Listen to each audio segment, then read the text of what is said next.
Hello guys. तो इस part में योयो इंटरव्यू के लिए जा रही थी, तभी रास्ते में उसका एक्सीडेंट हो जाता है, पर उससे कुछ नहीं होता, वो ठीक थी। और फिर वो उस ड्राइवर पर चिल्लाने लगती है कि तुम्हें दिखाई नहीं दे रहा। तभी उस कार से एक लड़की बाहर निकलती है और वो योयो को पहले से ही जानती है। वो उसे कहती है तुम जैसे गार्बेज को त्यांगसेन ग्रुप में आने कैसे दिया। योयो कहती है तुमने मुझे गार्बेज कैसे कहा, माफी मांगो अभी। वो उससे माफी नहीं मांग रही थी और वहाँ से जा रही थी, तो योयो उसे रोकने की कोशिश करती है। तभी उसका सनग्लासेस नीचे गिर जाता है। वो अपना सनग्लासेस उठाकर कहती है अच्छा हुआ कि ये टूटा नहीं, वरना तुम इसे अफोर्ड नहीं कर पाती। ये इस ईयर की लिमिटेड एडिशन में से एक है। तो वो कहती है मुझे नहीं लगता कि ये लिमिटेड एडिशन में से एक है, क्योंकि तुम जिस ब्रांड की कह रही हो उस ब्रांड ने इस साल कोई लिमिटेड एडिशन सनग्लासेस लॉन्च ही नहीं किए। वो लड़की पूछती है इसके बारे में तुम्हें कैसे पता। योयो कहती है क्योंकि मैं इस कंपनी के मैनेजर को जानती हूँ, वो मुझे लिमिटेड एडिशन की चीजें भेजता रहता है। तो वो कहती है झूठ बोलने की जरूरत नहीं है, तुम्हारे हस्बैंड ने तो एक घर खरीदने के लिए भी लोन लिया था। योयो कहती है अब मेरे और उसके बीच में कुछ नहीं है, हम दोनों ने डिवोर्स ले लिया है। तो वो शॉक्ड हो जाती है और कहती है कि मुझे तुम दोनों के बारे में जानने का कोई इंटरेस्ट नहीं है, बस तुम जब त्यांगसेन कंपनी में जाओगी तो ऐसा प्रिटेंड करना जैसे कि तुम मुझे जानती नहीं, क्योंकि मैं तुम्हारी वजह से अपना कोई चांस गंवाना नहीं चाहती। और वो जाने लगती है। जाते जाते सोचती है ये एक स्ट्रीट फूड सेल करने वाली है और ऊपर से डिवोर्सी, ये यहाँ तक आ कैसे गई, पक्का ये किसी ओल्ड मैन को सेड्यूस करके आई होगी। उसके बाद इंटरव्यू में दिखाया जाता है जहाँ मैनेजर उन दोनों का इंटरव्यू एक साथ ले रहा था। पहले वो योयो की रिज्यूम देखता है और कहता है तुम एक डिवोर्सी हो। तो वो कहती है हाँ, क्योंकि मेरे हस्बैंड ने मुझ पर चीट किया इसलिए मैंने डिवोर्स दे दिया। मैनेजर कहता है एक मैन अपनी फैमिली के लिए ही तो इतना हार्डवर्क करता है, अगर वो चीट कर भी देता है तो क्या हो गया, चीट करना तो नॉर्मल सी बात है, तुमने इसके लिए उसे डिवोर्स दे दिया, कहकर उसे रिजेक्ट कर देता है। वो लड़की मैनेजर का सपोर्ट करते हुए कहती है कि आपने बिल्कुल सही कहा, मैं भी ऐसा ही सोचती हूँ। मैनेजर उसका रिज्यूम देखता है और कहता है तुम तो अनमेरिड हो और अंडर ग्रेजुएट भी।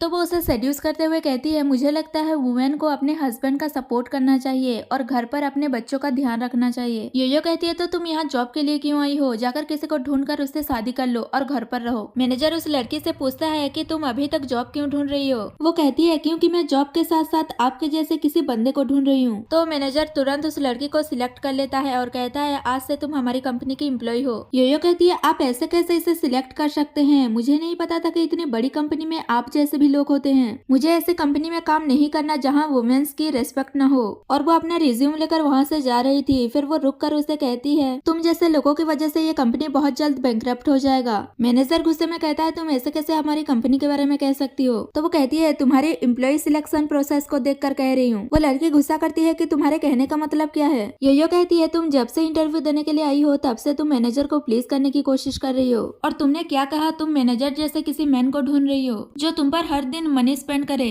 और मैनेजर से कहती है तुम्हें चीट करना नॉर्मल सी बात लगती है, अगर तुम्हारे डैड तुम्हारे मॉम के लिए एक मिस्ट्रेस लेकर आ गए तब भी तुम यही कहोगे। तो वो गुस्से में बॉडीगार्ड्स बुला लेता है उसे बाहर निकालने के लिए, और वो कहता है मैं 10 सालों से यहाँ जनरल मैनेजर के पोस्ट पर काम कर रहा हूँ, आज तक किसी एम्प्लॉय की हिम्मत नहीं हुई मुझसे इस तरीके से बात करने की। वो लड़की मैनेजर का सपोर्ट करते हुए कहती है आजकल की कंपनी में तो ये सब कुछ नॉर्मल सी बात है। मैनेजर उससे फ्लर्ट करते हुए कहता है अगर तुम्हारा बिहेव वैसे ही अच्छा रहा तो मैं तुम्हें अपना पर्सनल असिस्टेंट बना दूंगा और सैलरी भी डबल हो जाएगी। तो वो खुश होती है। मैनेजर बॉडीगार्ड्स को योयो को बाहर निकालने के लिए कहता है। तभी वहाँ पर इस कंपनी का वाइस प्रेसिडेंट सू आ जाती है और वो पूछती है कि यहाँ क्या चल रहा है। वो लड़की कहने लगती है कि योयो ने मैनेजर का इंसल्ट किया इसीलिए वो इसे बाहर निकाल रहे हैं। सू से पूछती है कि तुम कौन हो, तो वो बताती है कि मैं मैनेजर की पर्सनल असिस्टेंट हूँ। सू मैनेजर से कहती है अभी तक मेरा कोई सेक्रेटरी नहीं है और तुमने अपने लिए एक सेक्रेटरी रख लिया। तो वो कहता है ऐसी कोई बात नहीं है, ये बस हमारी कंपनी की एक न्यू एम्प्लॉय है। और वो उसे अपने डिपार्टमेंट पर जाकर रिपोर्ट करने के लिए कहता है और जल्दी से वहाँ से भगा देता है। उसके बाद सू योयो से पूछती है तुमने मैनेजर का इंसल्ट क्यों किया। तो वो कुछ कहने वाली थी पर मैनेजर कहता है इसने सिर्फ मुझे ही इंसल्ट नहीं किया